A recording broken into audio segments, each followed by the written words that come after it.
Good afternoon, as it now is. Very warm welcome to this seminar at the Axel Johnson Centre for the Study of Classical Architecture here at Downing College and University of Cambridge.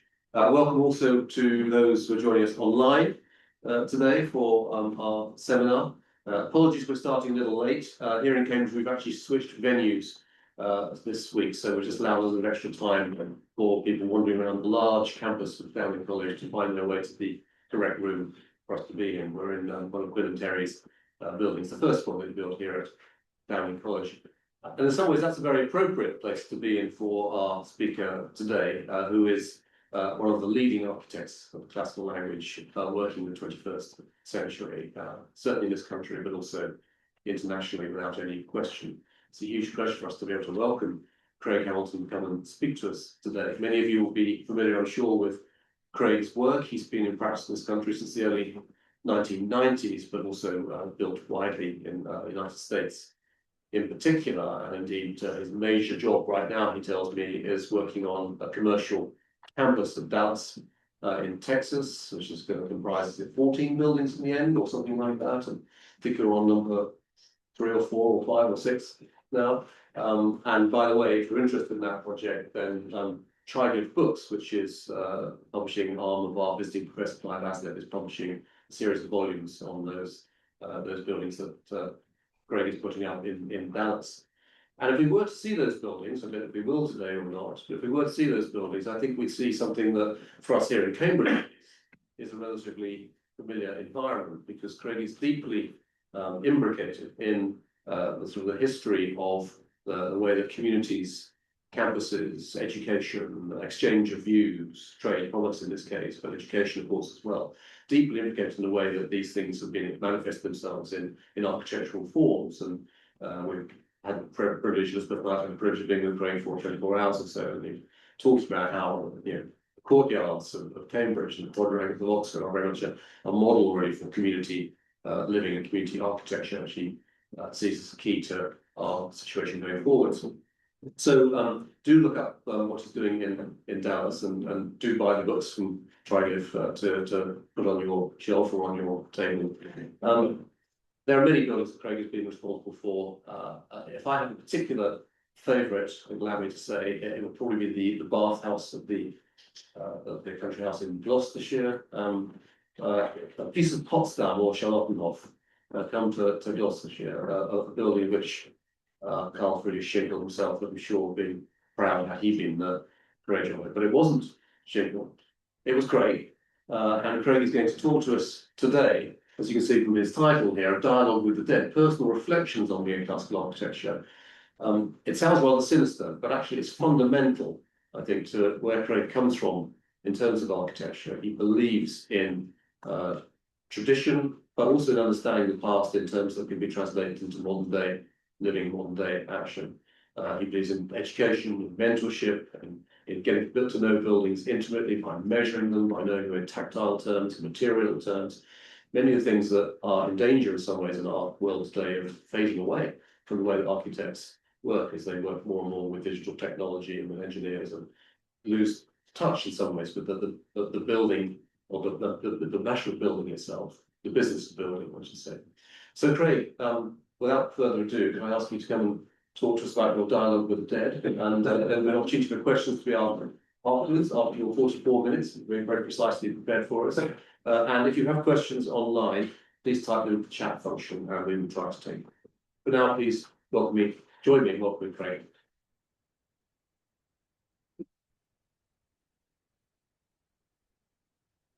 Thank you, Frank, very, very much. And good afternoon, ladies and gentlemen. It's a huge privilege and indeed an honour to give this lecture in these wonderful surroundings, and particularly in a college which has been so resolutely devoted to the classical language of architecture ever since it was founded.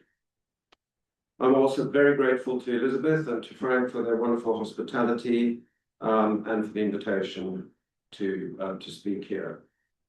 There's nothing more convivial for me than being amongst living friends, as we have here, who share a love of the classical tradition. My lecture today is, however, about a dialogue with the dead. Dead architects mostly, but also with sculptors, with artists and with scholars, all who fell under the spell of the classical world and whose ideas and achievements have been such an inspiration for me in the 47 years or so since I first entered the world of architecture.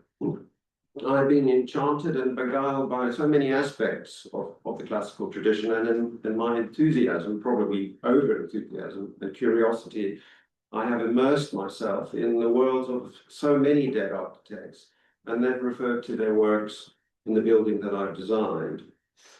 It is a huge joy and for me a comfort to be part of the tradition and to be able to pay homage to the great architects of the past in some modest way, but also to learn from them how one might somehow synthesize these disparate influences into a work of art that has clarity of its own and some unity and some modest sense of its own individuality. From the outset, I've been drawn to those architects who have the courage, I think, to do things perhaps a little differently, rather than strictly following one particular canon or another.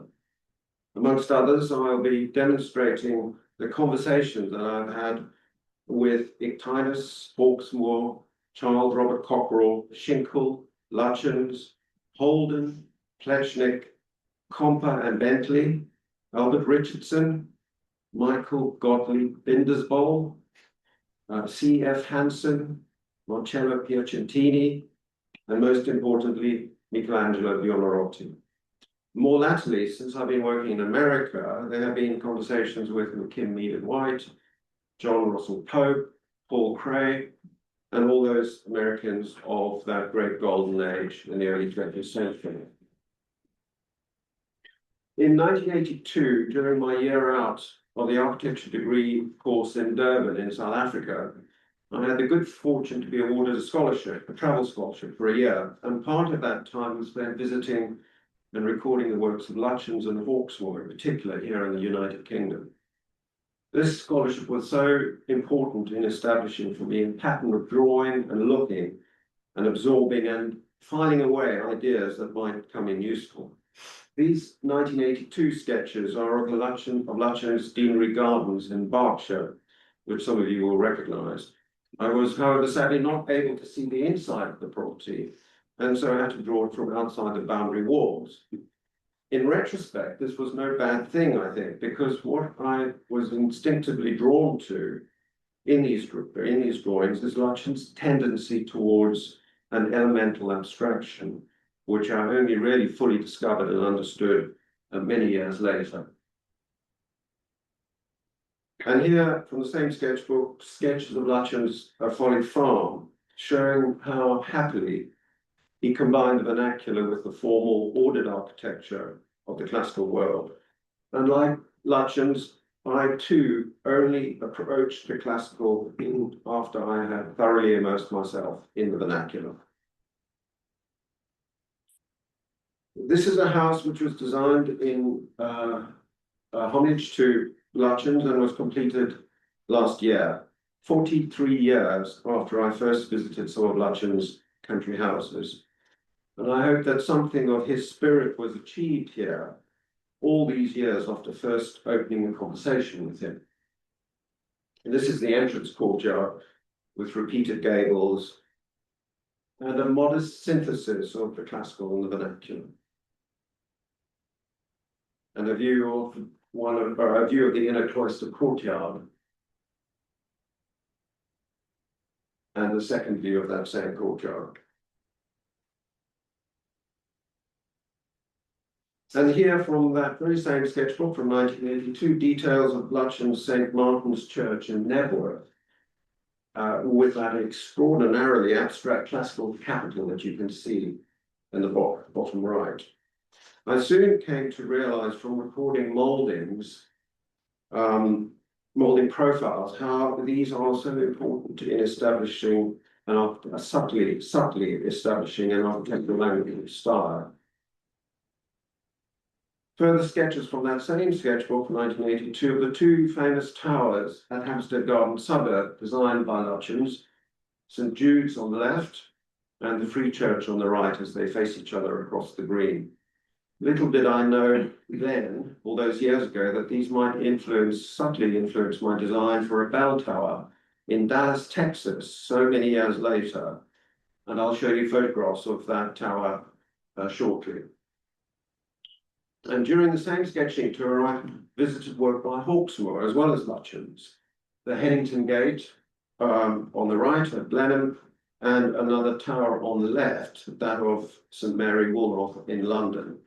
In hindsight, I see that I was drawn to these architects because of the joy and relative freedom with which they manipulated the orders. And years later, mannerism became the style that I explored and enjoyed, often in various projects.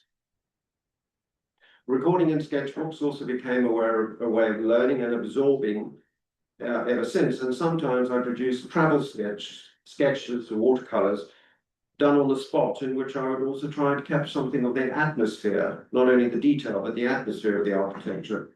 On the left, the high altar of Santa Maria dei Miracoli in Venice. It's a wonderful building in Venice that one could possibly imagine. And on the right, the Cappella Zen, or the Zen Chapel in St Mark's. Both of these watercolors executed in 2013. And also what comes out of these images is the special relationship between architecture and sculpture, which is something that I was instinctively drawn to from the outset of my career, and has really influenced very great deal of my architecture.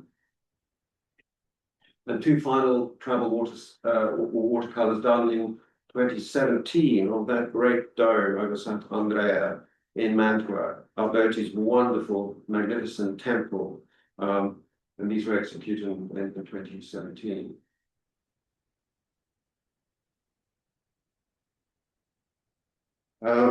And so these travel watercolors became another way of communing with architectural heroes. Here we have photos in my studio of, amongst others, J.J. Burnett on the left, Albert Richardson in the middle, and Sir Giles Gilbert Scott on the right. And below are watercolors of Olympia on the left, and obviously Rome on the right. I've also found it immensely helpful to be surrounded in the various studios and offices that we've had over the years by the actual presence of great architects and artists from the past. Here we have busts of the Danish Golden Age sculptor, some of you, I hope, might have heard of, Herman Ernest Freund, who was the most famous pupil of the man who he stands next to, which is Bertel Thorvaldsen. And the white plaster cast on the right is that of David Friedrich Gilli, the father of the German classical tradition and the great mentor to Schinkel, the beginning of that great chaste German classical tradition. And all of these individuals have been so influential on my work over the years. Amongst them, you can see models that we've made for various projects over the years in the same room. I've also found it immensely comforting to surround myself with drawings of dead architects, because for me, the drawing often conveys so much about the way in which an architect is thinking about the design. This is a small room entirely devoted to the drawings of Albert Richardson, who was such a wonderful draftsman and architect. Top left is a drawing for his commercial building in Moorgate in London, sadly demolished. A huge loss. In the centre, a capriccio, badly reflecting, I'm afraid, but in the centre, a capriccio of York, one of his wonderful phantasmagorical drawings, a capriccio that he was famous for. And on the right, his competition entry for the reworking of Regent Street, which was sadly unsuccessful. And there'll be more about Richardson anon. Another corner of my office where drawings of our projects, in particular for Dallas, are displayed amongst drawings by Cyril Ferry, the great perspectivist, and William Wolcott, the two great perspectivists of the 20th century. They, of course, helped to set the standard in terms of architectural presentation and visualization.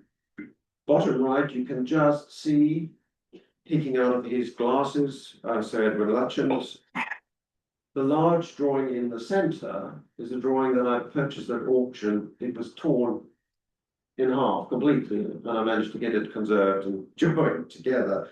It's a wonderful drawing by Walcott of Sir Percy Worthington's competition entry for Manchester Art Gallery, which was not successful, but it's nevertheless a wonderful, wonderful building.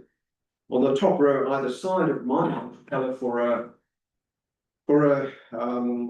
fictitious cathedral, which I imagine for Swindon. Either side are watercolours of our projects, as I mentioned, in Dallas, by the architectural illustrator Chris Draper, who is, in my opinion, the foremost architectural illustrator of his generation, and whose work stands beautifully alongside the work of his predecessors. So the dialogue between the great architectural illustrators over a century or more. And on the extreme right of the door, just a fragment of one of the drawings by my great collaborator, the neoclassical sculptor Alexander Stoddard. This is for the frieze that he designed over the bathhouse that Frank was talking about in William Street. So I now propose to talk you through a few of our projects over the years and show how these conversations with dead architects have been translated into buildings. I'm beginning with the chapel in Scotland, my very first chapel, a modest A-style art temple set in the landscape of the Lanamere Hills. On the entrance exterior, manners details abound, and you will obviously immediately recognize the detail of Michelangelo's Porta-Pia and a Mannerist-inspired detailing to the door surround with the glazed lunette, which separates the semicircular pediment, which is so redolent of the early Renaissance churches of Marocco-Dusi and Venice and others. And on the interior, the Greek Ionic order of Ilissus is employed, that wonderful little temple that was lost, but recorded fortunately by Stuart and Revett, is employed, and the detail of all the fittings, which I had the good fortune to be responsible for, the light fittings, the fusion, the small organ, the embroidery, all of this detailing is also subtly Greek, but with a hint of the early 19th century Danish interpretation of the Greek aesthetic. This was the first of my buildings where Alexander Stoddard provided a significant sculptural program, including the figure of Saint Rita of Cassia over the door, and two bas-reliefs either side of the altar. Michelangelo's architecture, particularly his early architecture in Florence, has been a dominant influence almost from my student days, and is a source that I find I keep returning to, particularly in the chapel that I've designed. You will see a great deal more of his influence on my work in the slides to come. Before that, Onslow Park, a new country house in Shropshire, which is on the site of a demolished Greek revival house by Edward Haycock, a wonderful Regency Greek revival architect in Shropshire. The surviving Haycock stable is on the right, and the language of the new house you will recognize as that of Schinkel, and a modest reworking of his round building style, Rundbogenstil, where the Greek and the Italian come together so effortlessly. So Schinkel comes to Shropshire and into my life. And of course, Schinkel's Hamburg Theatre, which so beautifully illustrates this style. And an interior view of Onslow with a Haycock fireplace that was salvaged from the Regency House and inserted into the new interior again with the Ionic order of Ilissus employed again. Oops. Behaving badly. The influence of Schinkel coincided with a visit to Berlin and Potsdam to see his work and that of Perseus and their contemporaries. And during the same period, my wife, the painter Diana Holton, and I were making numerous visits to Copenhagen to see the art and architecture of their glorious golden age in the early to mid 19th century. And in 1995, we purchased a small hills farm in rural Radnorshire, and over the years we've built a modest world of our own here. Diana has carefully transformed the farm into a natural wonder again, quite literally a garden of paradise for us. And in the architecture, we've made so many references to the dead architects that have inspired us. This is an extension that we added to the house at Coedmar, providing a south-facing drawing room and dining room, and a small Pompeian-inspired walled garden seen in the foreground. Bronze casts, the famous bronze casts of Diana and Apollo, and the two deer from Herculaneum were obtained from the famous Naples-based foundry Chiorazzi, who obtained molds from the Naples Archaeological Museum in the 19th century. Sadly, that company is no longer in existence. Some of you will recognize a particular building in Copenhagen as being the obvious inspiration for this facade. That building, of course, is the Thorvaldsen Museum in Copenhagen by the little-known architect Michael Gottlieb Bindesbold, somebody who should be known much, much better. A wonderful, wonderful synthesis of Greek, Pompeian, and even Egyptian architecture, and even more miraculous is the fact that it was converted out of stables, a stable building that was alongside the palace on the right-hand side. And Bindesbold here, painted in 1849 at the age of 49 by Constantine Hansen, one of his great artist friends with whom he traveled to Rome during his youth. He holds the plans of the museum in his left hand, and like so many talented Danes of his time, he traveled south to Rome and Pompeii and came back thoroughly inspired by all that he had seen and absorbed, and then miraculously used that experience to help paint the interior, to help turn Copenhagen into the Pompeii of the North. So many of these artists' friends helped him to paint the interior of the museum in the mode of Pompeii and Herculaneum, and before long, all of Copenhagen and Denmark became obsessed with this new language for their buildings. And I too was totally enchanted by this marvelous building.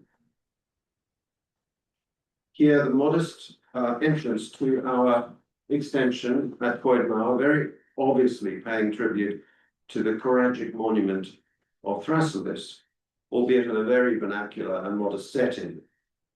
Early in my career, I was prevented from using the orders by modernist architects for whom I worked, several. And when I was free from their restrictions, I enjoyed placing columns in the center of an opening where human beings preferred to go. In this case, human beings had to go either side of the column, thereby paying respect to the column. And as you step inside, another centrally placed column from antiquity, a famous centrally placed column from antiquity, that of the Corinthian at Bassae, that wonderful temple in the Peloponnese, greets you and invites you into a world inspired by Schinkel, Copenhagen, and so much more. On the right, we can see terracotta plaster casts or terracotta colored casts from Schinkel's sadly demolished Bau Academy doors, his school architecture which had never been demolished, amongst casts by Alexander Stoddart at the top from buildings for one of my chapels, and also casts from the Thorvaldsen Museum of Thorvaldsen's own work.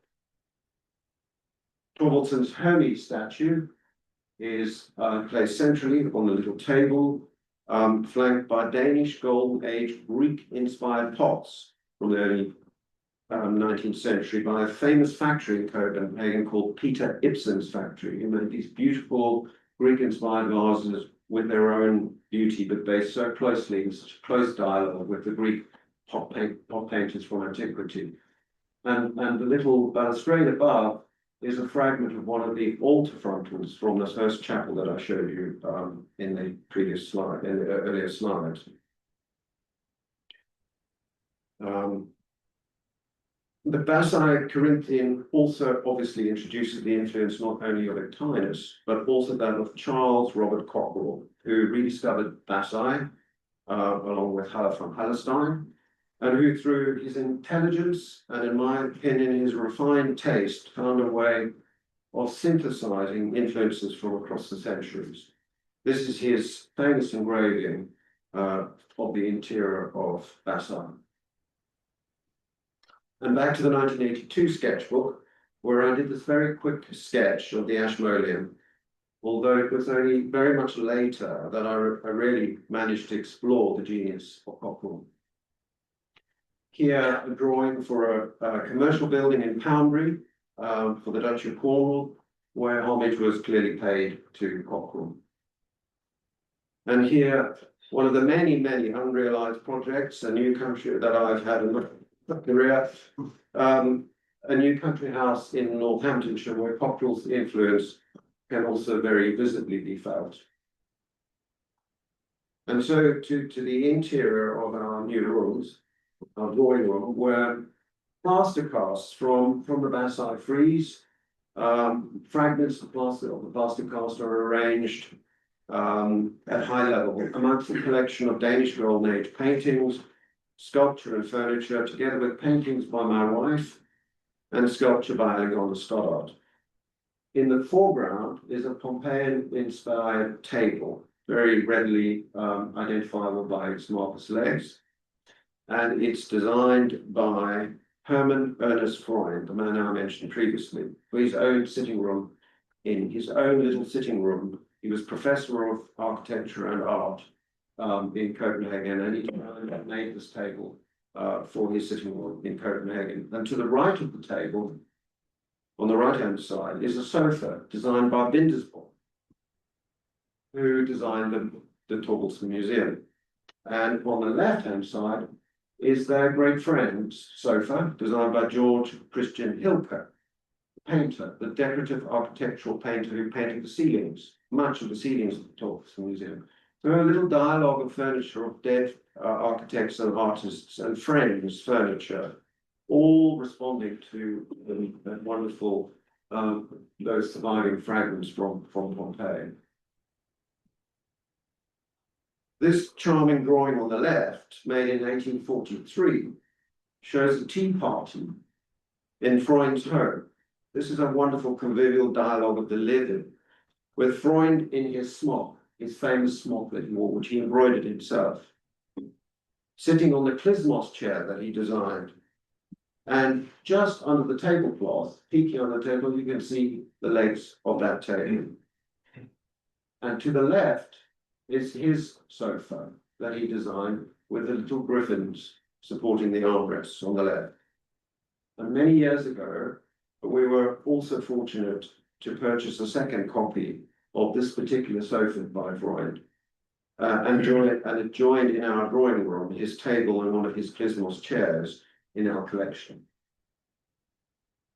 And these are two chairs which I designed in homage to Freund, and which reside in these new rooms as well, which we added at Quaidmouth. The armchair on the left, I'm sure you will recognize the reference to the bronze bulls supporting the arms, a reference, of course, to the famous grave stele in, I hope I'm pronouncing this correctly, the Kerameikos Cemetery in Athens. And on the right-hand side, a Klismos chair, which responds not only to the Klismos chairs of antiquity, but also that of Freud. And here, a side table designed for our dining room at Quaidmouth. Two further views of the drawing room with its fireplace. And here, a large central window, which we have gradually filled over time with small stained glass panels, some German and some English, and some designed and painted by Diana, my wife, looking out onto an inner courtyard beyond. The glass includes a panel by the Nazarene German artist Schnorr von Karlstadt, There's there. After a famous depiction of Erasmus by Dürer, and below that is another Dürer copy, a copy of a Dürer engraving of the death of the Virgin Mary. And on the right-hand reveal, the window is a self-portrait at the top, you can't really see it, of Constantine Hansen, one of the great Golden Age painters. And below that, a copy of the famous C.W. Eckersberg's portrait of Thorvaldsen, the great sculptor. And immediately below that is I.T. Hansen's oil of the famous courtyard within the Thorvaldsen Museum, where Thorvaldsen is buried. And the window seat is also to my design, obviously very Schinkel inspired, with the bronze inspired griffins as armrests to that piece of furniture. Of course, Soane's dining room, Sir John Soane's dining room at Lincoln's Inn Field, was the inspiration for that window that we've just seen, even in the respect of the detail where the mirror glass is inlaid into the mullions of the and transoms of the window itself. And here the new dining room that we added, adjoining the drawing room, with some of the furniture which I spoke of previously, obviously designed in homage to Hermann Ernest Freund, which I hope everybody's going to remember that name, Hermann Ernest Freund. He's died young, 53, is just not celebrated enough as a very special artist. Either side of the mirror are busts of Schinkel on the left, and on the right-hand side, his great sculptor collaborator, Christian Daniel Rauch. Their close working relationship almost exactly mirrors my own working relationship with Alexander Stoddart over the years. And these interiors also obviously pay homage to the interiors of Schinkel created in Potsdam, and Dinah's beautiful landscapes in charcoal and in oil paints adorn the walls as well. And outside, beyond the walls of our property, in the design of the areas around the house, I also had in mind the gardens at Potsdam that Schinkel had created in the early 19th century, combining the Italian vernacular with the neoclassical. Here we see an aerial view of that wonderful Roman bath complex, an asymmetrical setting looking out across a small lake, where there's an island which has a wonderful tall column as a focal point. So here we see how the column aligns beautifully with the courtyard, flanked by a porticoed temple on the right. And at Koidmar, we have attempted something similar, albeit very much less formal. A stoa or a loggia on the left looks out across a pond flanked by a pergola. You can just see the statues from Pompeii through the doorway. And a view of the pergola with the small temple, or as Schinkel might have called it, a stibadium, raised on higher ground above the pergola, all of which is reflected in the pond. And on axis with the stoa and the wall garden and the new south wing that we added is Thorvaldsen's wonderful statue of Venus surmounted on a very tall pilaster.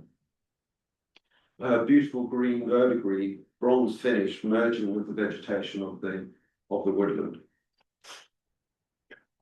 And within the grounds of our property, there are small, modest monuments that we have erected here and there to dead heroes. Schinkel on the left, and on the right, my mentor, my first mentor, Professor Barry Bierman from the University of Natal in Durban, who died in 1991, and who was so formative in my early career.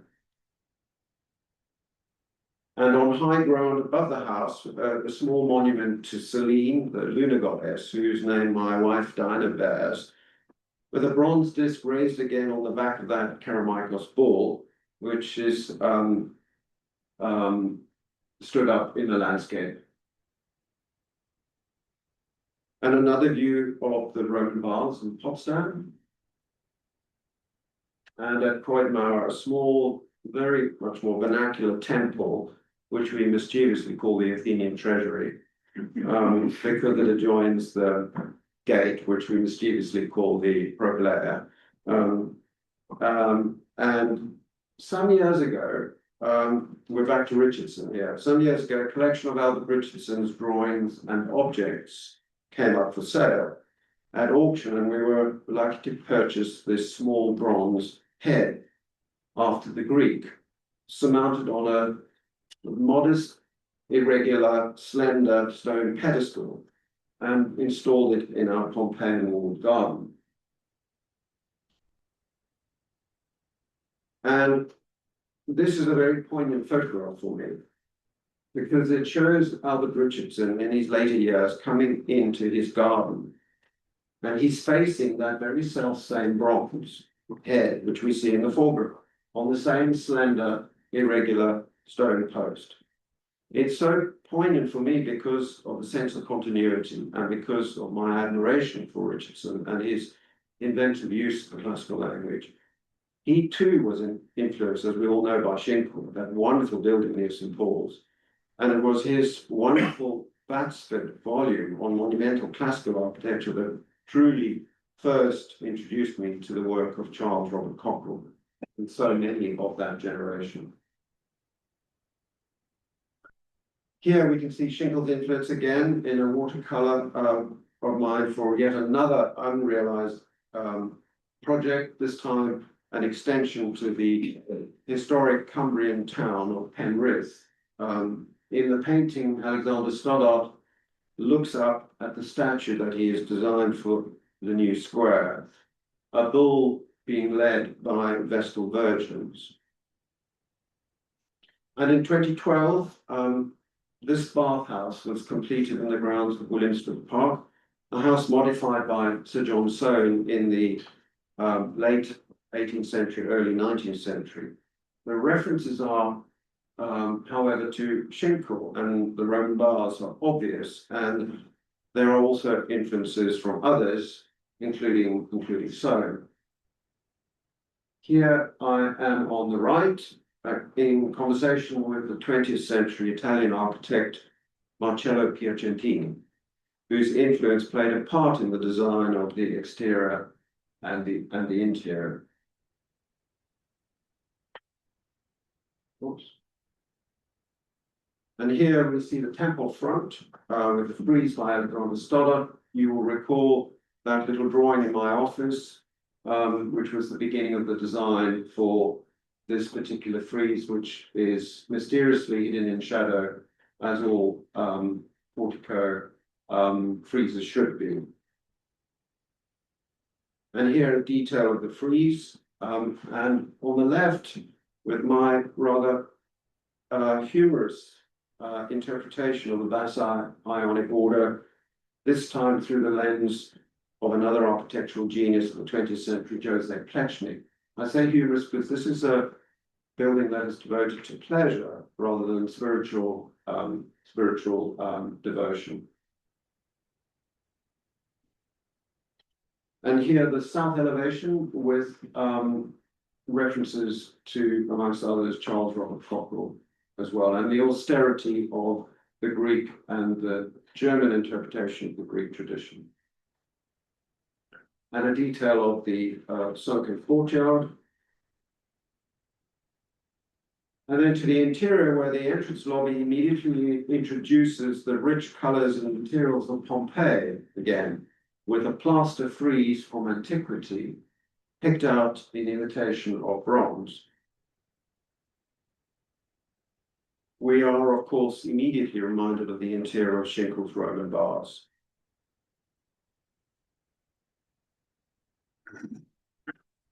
And another view of the entrance lobby, this time with marble-clad door panels in reference to the use of materials like this indoors by Plečnik.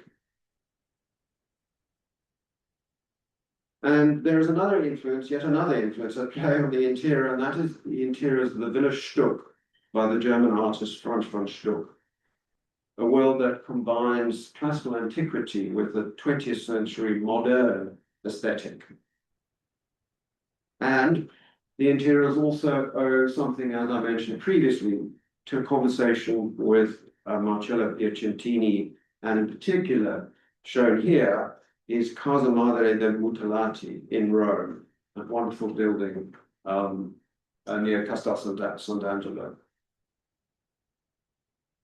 And here we see the main pool hall. And here the apse with its cold bath and a niche with a fountain. And even in the changing rooms, the aesthetic is continued. Plaster casts from my collection were copied and painted and inserted. Here we see Schinkel's Ionic plaster cast from the Bow Academy, and here one of the Wise Virgins by H.W. Bisson, who was a follower of H.E. Freud in Copenhagen. So the detail of the Schinkel's allegory of the Ionic order. And on the left, the mirrors in the changing rooms speak, I think, a bit of the world of Sir John Soane, and the way that reflections can be so wonderfully mysterious. And on the right, a dolphin handle which pays homage to Plečnik's care in detailing the finest of details, including here his horsehead handle for his library in Ljubljana. And Plečnik also had a very, very big role to play in my second chapel, the Chapel of Christ the Redeemer at Culham near Henley on Thames, because it was his interpretation of Gottfried Semper's theory that architecture somehow stemmed from the tent, the tabernacle in the desert, which was so helpful to me in thinking about the narrative around the building. Plečnik's Church of Christ the King in Prague, where the idea of the whole building being cloaked in a ermine robe expressed by the stone and the brick, is so cleverly and so subtly expressed. Soft fabric is translated into solid stone. At Culham, the idea of the Drake building is much more subtle, with the use of Portland stone combined with napped flint. The napped flint panels present themselves as knitted fabric, if you like, and below the flint, you can just see a tooled vertical fringe that runs all the way around the building. But this is more clearly seen in the detail here, where you see Alexander Stoddart's bronze figure of Saint Cecilia on the left and Saint Sabina on the right, flanking a very obviously Mannerist entrance door that abounds with references to stiff drapes, but rendered in stone. This idea of transforming a material, fabric, to something solid, stone or timber, is a motif which recurs throughout the building, inside and out. And Alexander's frieze, again, mysteriously hidden at high level, is that of Christ delivering the Sermon on the Mount, and is obviously another reference to the friezes of antiquity, and it's the first reference to Christ. And here we see Christ standing over the center of the door. And immediately on entering the chapel, the focus is on Alexander Stoddart's seated figure of Christ at the east end. And we are reminded immediately, I think, of the temple interiors of antiquity, such as Olympia, where seated deities dominated the interior. And of course, we're also reminded of the great cathedral in Copenhagen, C.F. Hansen's Forfrøkirke, with Thorvaldsen's standing figure of Christ at the far end, flanked by the 12 apostles in the nave, lining the walls of the nave. At present, we have 4 apostles. We have, in this image, we're only showing 2, but subsequently the 2 niches on either side now have St. James and St. Andrew as well. And we're all praying that we live long enough to see the completion of the remaining apostles. The interior of the Forfrøkirke here seen from the nave with that wonderful program of sculpture, which works so beautifully with the austere architecture. And here, a wonderful reconstruction, French reconstruction of the interior of the Temple of Zeus in Olympia, with the crystal Alpine statue of Phidias. And here we see a detail of the sanctuary where we are also seeing the recurring influence of Michelangelo again, his early work in Florence, and in particular the way in which the architectural elements are tightly packed and subtly mannerist, and where sculpture and architecture are seamlessly integrated. Michelangelo's new sacristy in San Lorenzo in Florence, which for me is surely one of the finest examples in Western classical architecture of the perfect integration of architecture and sculpture. The sculpture, in its powerful compositional lines, tends towards architecture, and the architecture, in its crisp and beautiful carving, tends towards sculpture.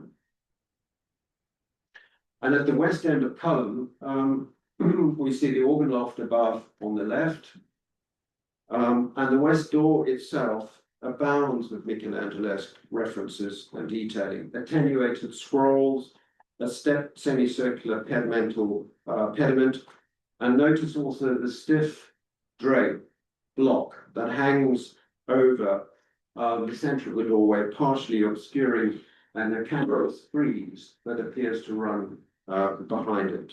This idea of constantly, mysteriously hiding, revealing as well as concealing, is a recurring motif. His influence is also evident on the exterior of the building. Here we see the door to the baptistry with attenuated scrolls, again, which appear to pour out of the wall surface, and then two mysterious urns, which are buried in the deep, dark niches above. In 2012, I made a second detailed study of Michelangelo's work in Florence, and it was the fruits of this study which enabled me, seen in these sketchbook drawings, which unlocked for me a way of using his wonderfully inventive language in a very subtle way of my own. And here, two more sketchbook pages from the recording in the new sacristy at San Lorenzo. And there are also, again, other influences that work at Culham, particularly in the main chapel seen on the left and the baptistry shown here on the right. These influences are Sir Ninian Compa, who is not known as the classicist but more the Gothicist, but in particular his idea of unity by inclusion, and the work by unity of inclusion we mean inclusion of more than one style, and the work of John Francis Bentley, that wonderful architect, and his assistant John Marshall, often forgotten, at Westminster Cathedral. In the design of the Lady Chapel on the left, the gilded reredos, edicule, and all of the detailing tends toward an overall Gothic effect, even though the detailing is all classical, and or Byzantine effect. And in the baptistry, the same applies, where all the details, all the elements are classically derived, but the overall effect is that of Gothic. It's a device which is also used by Sir Giles Gilbert Scott in his wonderful Liverpool Cathedral. And two photos from Westminster Cathedral with its heady mix of Byzantine materials and richness of colour, and what we might call a dim religious light, which is so desperately unfashionable in the age in which we live. It was these interiors with their gilded metal screens that I had in mind whilst designing Culham. And on the left, a sketchbook drawing of one of Marshall's edicules, and on the right, my watercolour for the edicule above the Lady Chapel altar. And Bentley was designing in 1905, 1890, 1905, when electricity was novel. And his great joy in designing electrical fittings was a huge inspiration to me in designing all the light fittings for Culham. Here you see my drawing on the right-hand side, where the lights in the nave correspond, the arches correspond with the curvature of the bassi order. And then we have these reflective elements, which I like to call earrings that drop down, floral droplets that drop down and reflect the light at their high points from the electrical light. I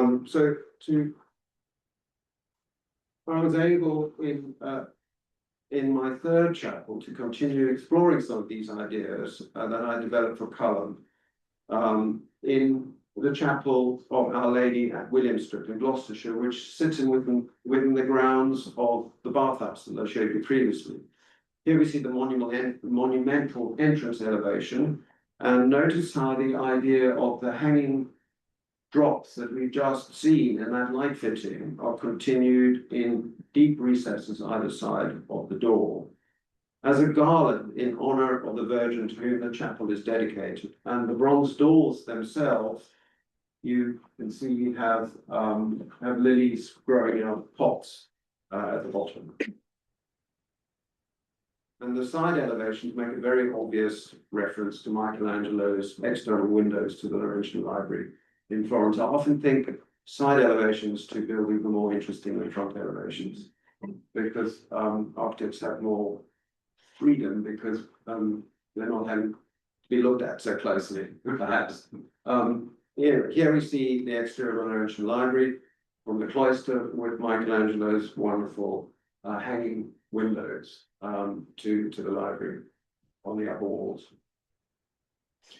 The interior at Williamstrip, looking through the Narthex screen, the influence of Compa can be seen in the screen, and some of the detailing. Again, you can see the floral drops and the lilies, the references everywhere to lilies, to the Virgin.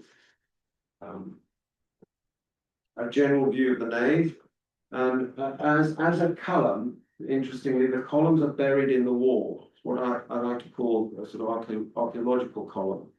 It's a device obviously employed by Michelangelo in the vestibule to the Laurentian Library for expressive effect, and also used by Piacentini in his great Casa Madre de Mutilati in Rome. And a close-up of the apse and the ciborium. You notice the recurring theme of those hanging garlands that we saw that becomes emphatic all the way around the building.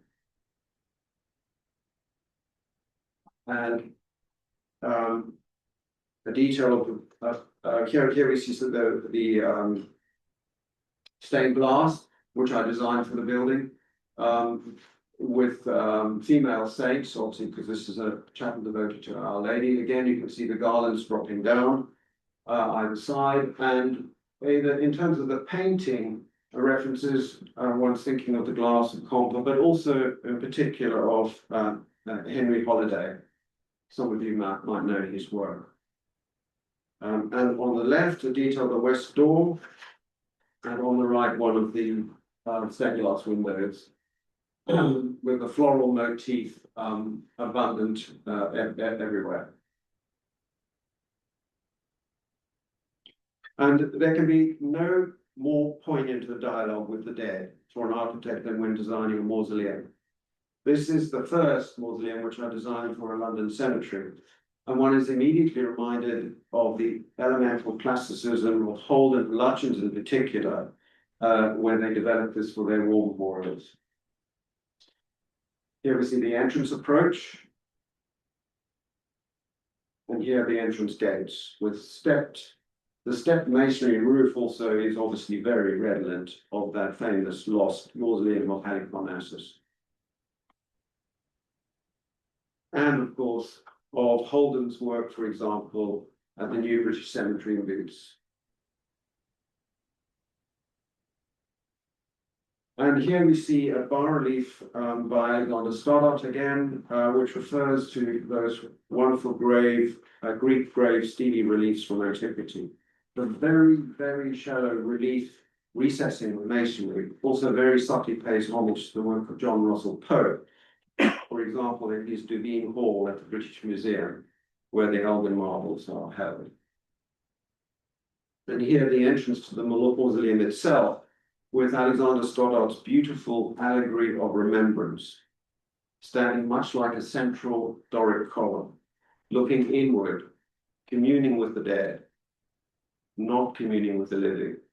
Notice how the drapery on the figure tends towards the architectural fluting of the Doric column. And here we see my second mausoleum, this time at the Highgate Cemetery. And once again, the language is that of elemental classicism. The mausoleum stands between the war memorial on the left and the cemetery chapel at the entrance to the cemetery on the right. And here we see the entrance to the mausoleum, two freestanding columns, which have no other purpose other than redundant beauty. Immediately make reference to the supposed two columns that stood either side of the Temple of Solomon in Jerusalem, as this is a Christian sepulchre. The bronze doors have sprigs of pomegranates, symbolic of the resurrection and symbolic of regeneration. Notice again the use of hanging floral drops. We're talking about gravity hanging rather than the sort of gravity-defying buildings that modernism has so embraced. In the classical tradition, often the tradition is to accept gravity and celebrate it. The interior of the mausoleum, with Alexander Stoddard's beautiful marble guardian angel in the apse and bronze reliefs either side, relating to the interred. A stone coffered vault is expressed as if it were a formalized bower draped over with vegetation, creating a beautiful bower within the interior of the mausoleum. And here, the title image from the lecture is an unrealized design, and yet another unrealized design for a chapel which explores the work of another architectural hero who was also extremely brave in his use of the classical language, namely the French Renaissance architect Philibert Delorme, someone again who is not enough mentioned. Of course, in particular, the chapel pays homage in its design to his chapel at Anna, seen here from the rear, which best illustrates the geometry, the circular geometry of the building. And here we see a further perspective of the chapel with the entrance doorway, the head view, and a sleeping Endymion on the left.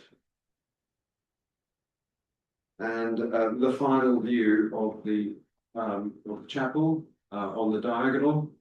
The use of brick and stone also owes much, I think, to the late work of Lutyens, and I'm thinking in particular of his wonderful crypt for Liverpool Cathedral, which was executed.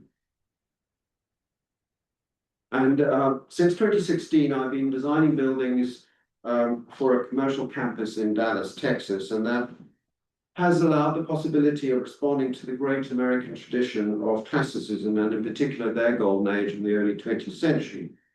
Work by McKinley and White, and all the contemporaries that we know, Perret and Hastings, there's so many of them. These are views of the first building, which we completed on the campus with Alexander Stoddard's monumental statue, which is about 20 foot tall in bronze, of the angel of the categorical imperative. And the second project which we realized in Dallas was a monumental bell tower measuring 223 feet tall that houses at its apex a 9 foot diameter bell, which is just slightly slightly smaller than Big Ben, executed a few years ago, and a ground floor sculptural program by Alexander Stoddard. Again, it's a building that is a building of redundant beauty. It presents itself as a gift to the world and to the city and to the particular campus. A gift that it earns no revenue, but it pays back monumentally. And larger than life figures of Aristotle on the left and Adam Smith on the right flank the entrance, where the figure of Tyche, or in Roman terms Fortuna, is housed mysteriously in the dark recess of the interior. These are early sketches of the bell tower, exploring the language as it developed.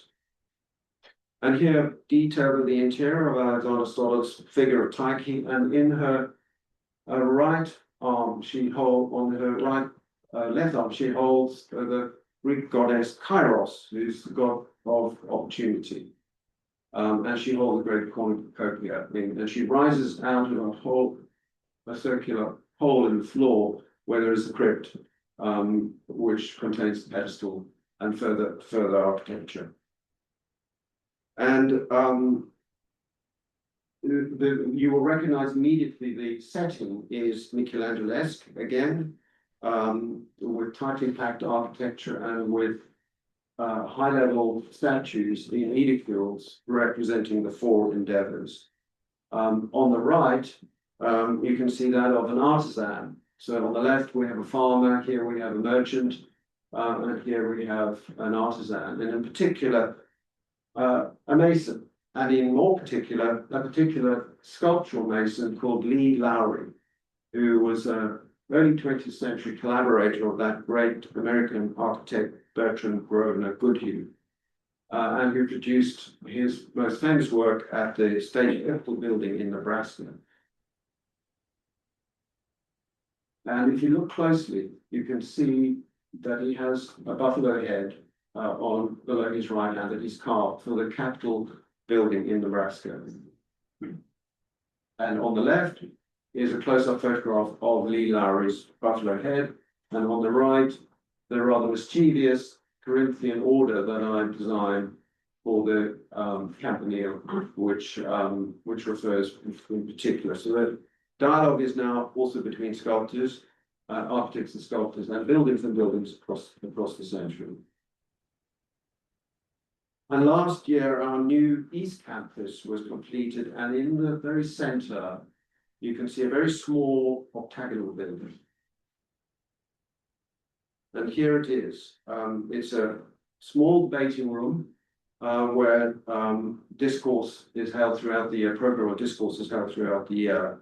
And it's modeled very obviously on anatomical theatres from Europe and from America. And the architectural aesthetic, however, pays homage this time to the Swedish grace movement of the early 20th century, with the building devoted to the god Hermes, who is the god of many things, but in particular the god of rhetoric.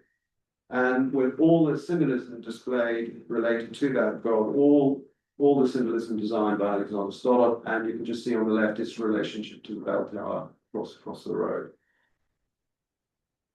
And the interior of the dome, which is a scalloped dome, has painted decoration by Alexander Stoddard, which relates to the mythologies of the world, both east and west, and north and south.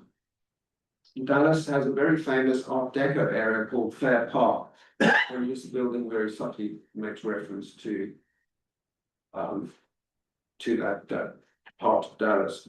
One final slide from Dallas, a new monument on the campus, which we call the Buffalo Gate. You will immediately see reference to Bernini's famous elephant in Rome. There is,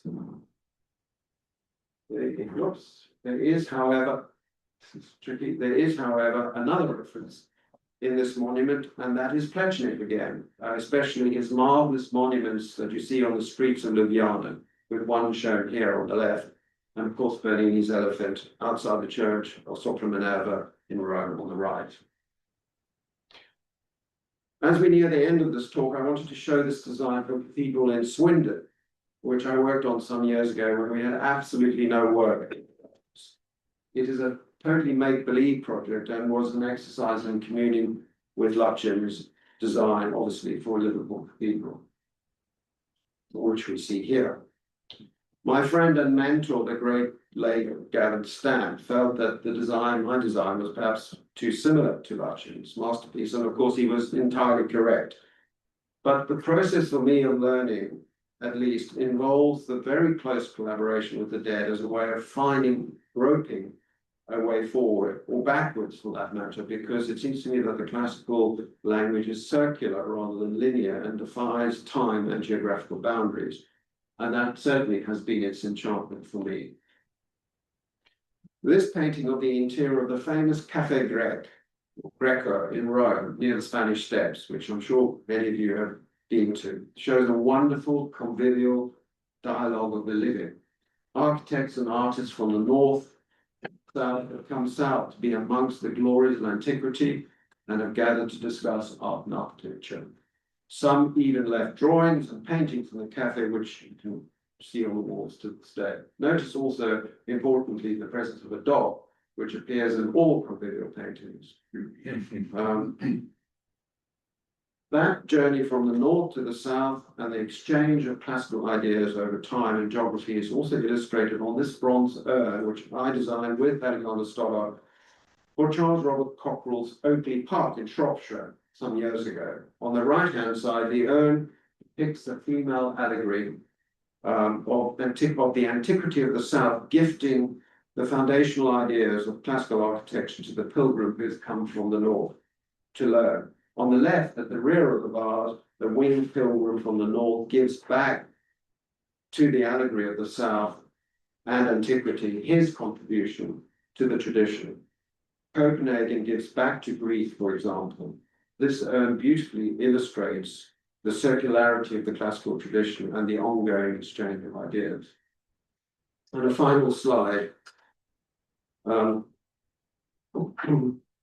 This charming painting by Constantine Hansen, we see a group of Danish architects and artists in Rome in a convivial setting discussing the classical tradition. This is a dialogue of the living and the dead, of the north and the south, and possibly even the west and the east.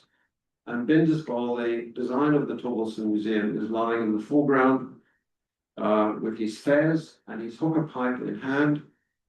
His designs for the Torgelson Museum are pinned on his drawing board, leaning up against the wall, the back.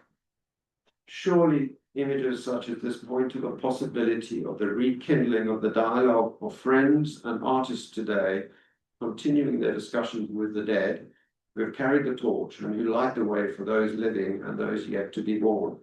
I'm so encouraged by all that has been done by so many today, particularly including the Centre for the Study of Classical Architecture here in Cambridge, to foster this dialogue, and I feel extremely blessed to be part of this wonderful tradition. Thank you.